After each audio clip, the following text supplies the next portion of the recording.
Okay, this is part 3. Monday of the second week, it seems like Judd's out to break my back or my spirit or both. This time, he's got me splitting wood. I gotta roll a big old piece of locust wood over to the stump in his side yard, drive a wedge in it, then hit the wedge with the sledgehammer again and again till the wood falls apart in pieces to fit his wood stove. Then another log, and another. I can hardly get the sledgehammer up over my head, and when I bring it down, my arm's so wobbly and my aim ain't true. I almost dropped the hammer. This ain't a job for me, and if Dad saw what Judd was making me do, he'd tell him it wasn't safe. But Judd's out to teach me a lesson, and I'm about to teach him one too, so I keep at it. No, it takes me twice as long as Judd to split that wood, but I don't stop. All the while, Judd just sits on his porch, watching me sweat. Sure does his heart good, I can tell. Then he says something that almost stops my heart cold, laughs and says, "Boy, you sure are putting in a whole lot of work for nothing." I rest my back for a moment, wipe my arm across my face. "Shiloh's something," I tell him. "You think you're going to get my dog just 'cause I got some handwriting on a piece of paper?" Judd laughs. "Why, that paper's not good for anything but to blow your nose on. Didn't have a witness." I look at Judd. "What do you mean?" "You don't even know what's legal and what's not, do you? Will you show a judge a paper without a witness's signature? He'll laugh you right out of the courthouse. Gotta have somebody sign that he saw you strike a bargain." Judd laughs some more. "Nobody here but my dogs." I feel sick inside, like I could maybe throw up. Can't think of what to do or say, so I just lift the sledgehammer again and go on splitting the wood. Judd laughs even harder. "What are you, boy? Some kind of fool?" And when I don't answer, he says, "What you breaking your back for?" "I want that dog," I tell him, and raise the sledgehammer again. That night, when I'm sitting out on the porch with Ma and Dad, Shiloh in my lap, I check it out. "What's a witness?" I say. "Somebody who knows the Lord Jesus and don't mind telling about it," says Ma. "No, the other kind. Somebody who sees something happen and signs that it's true," Dad says.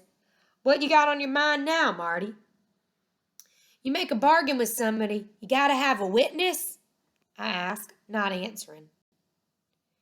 "If you want it done right and legal, I suppose you do." I can't bear to have Dad know I was so stupid I made an agreement with Judge Travers without a witness. "What you thinking on?" Dad asks again, hunching up his shoulders while Ma rubs his back. "Just thinking how you sell something is all, land and stuff." Dad looks at me quick. "You're not trying to sell off my land for that dog, are you?" "No," I tell him, glad I got him off my track. "But I sure am worried. Every trace of that deer's gone now. Don't know what Judd done with the meat. Rented him a meat locker somewhere, maybe. But there's no bones around, no hide. I report him now, I can't even prove a thing." Next day, Judge Travers calls me dumb. Sees me waiting for him on his steps and says I must have a head as thick as a coconut. Didn't he already tell me that paper wasn't worth nothing? I just look him straight in the eye and say, "You and me made a bargain," I say, "and I aim to keep my part of it. What do you want me to do today?"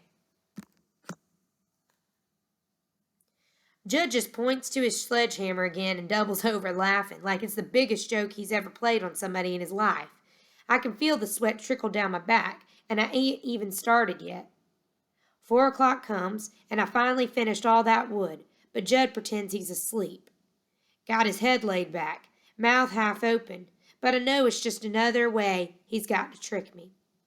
Wants me to sneak on home. Then he'll say I never kept my part of the bargain. So I go to his shed, get the sledgehammer, or put the sledgehammer back, take out the sickle, and go tackle the weeds down by his mailbox. Work on them weeds for a whole hour, and when 5 o'clock comes, I start back towards the shed, see him watching me. I walk over. Sickle's getting dull, Judd. You got a wheatstone? I could sharpen it for you. He studies me for a good long while. In the shed, he says. I go get it, sit out on a stump, running the wheatstone over the blade. Past 5 o'clock, Judd says. I know, I say. I ain't going to pay you one more cent. He says. It's okay, I tell him. Never saw a look on the man's face like I seen on his. Pure puzzlement is what it is. Thing I decide on when I head for Judd's again the next day is that I got no choice. All I can do is stick to my side of the deal and see what happens. All in the world I can do. If I quit now, he'll come for Shiloh, and we'll be right back where we started. I don't want to make him mad. No use having a winner and a loser, or the bad feelings would just go on. Don't want to have to worry about Shiloh when he's running loose and I'm at school. Don't want to feel that Judd's so sore at me he'll think up any excuse to run his truck over my dog. Only sign in the world we're making progress is the water Judd puts out for me. This day, it even has ice in it. And Judd don't say one more word about a witness. In fact, when I'm through working and sit down on the porch and finish the usual water, Judd talks a little more than usual. Only bond we got between us is dogs, but at least that's something. I decide to say something nice to Judd, tell him how good-looking his dogs are. Giving a compliment to Judd Travers is like filling a balloon with air. You can actually see his chest swell up. 50, 30, 45, he says when I tell about his dogs. Those are their names now? What I paid for 'em, he says. If they had a little more meat on their bones, I figure they'd be the best-looking hounds in Tyler County, I tell him.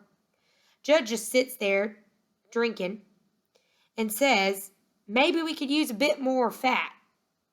I nurse my water along a little, too. When did you first get interested in hunting? I ask him. Your pa take you out when you was little? Judd spits. Didn't know a man could drink and chew tobacco at the same time, but Judd does. Once or twice, he says. Only nice thing about my dad I remember. It's the first time in my life I ever felt anything like sorry for Judd Travers. If you weighed it on a postal scale, would hardly move the needle at all, but I suppose there was a fraction of an ounce of sorry for him somewhere inside me. When I thought on all the things I'd done with my own dad and how Judd could only remember hunting, well, that was pretty pitiful for a lifetime.